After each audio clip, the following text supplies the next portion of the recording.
આ તો ઇરફાનભાઈ આ મારો ભાઈબંધ છે, આની વાડીમાં પાણી ક્યાં છે, કેટલા ફૂટ છે એ ચેક કરી દ્યો. હોય તો હા પાડજો, ન હોય તો ના પાડજો. આ જર્મન કંપનીનું મશીન છે, કેટલા ફૂટે ઊંડું છે, કેવું છે, કઈ જગ્યા છે, આમાં 80-90% રિઝલ્ટ મળે, હોય 10-15 ફેલ જાય. હવે કઈ જગ્યા છે એ આપણે જોવાનું ચાલુ કરી. જોવો ચિરાજભાઈ, મશીન થઈ ગયું ચાલુ, બરાબર. કઈ જગ્યા છે એ ખબર પડશે. હવે અહીંયા એક પટ્ટો પડે છે, બીજો પટ્ટો અહીંયા જ છે, પણ પાણી ક્યાં છે એ મને ગોતી દ્યો. હાલો આગળ. અહીંયા પાણી છે. હવે અહીંયા આપણે ચોકડી પડી ગઈ છે. હવે આપણે જેમ શરીરમાં નકશો કાઢીએ એવી રીતનો જમીનનો નકશો કાઢી. નકશો કાઢ્યા પછી ખબર પડે ક્યાં પાણી કેટલા ફૂટે ઊંડું છે.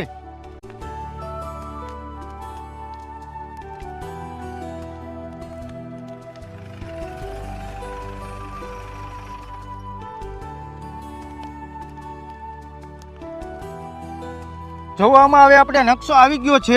તો પાણી કેટલા ફૂટ ઊંડું છે?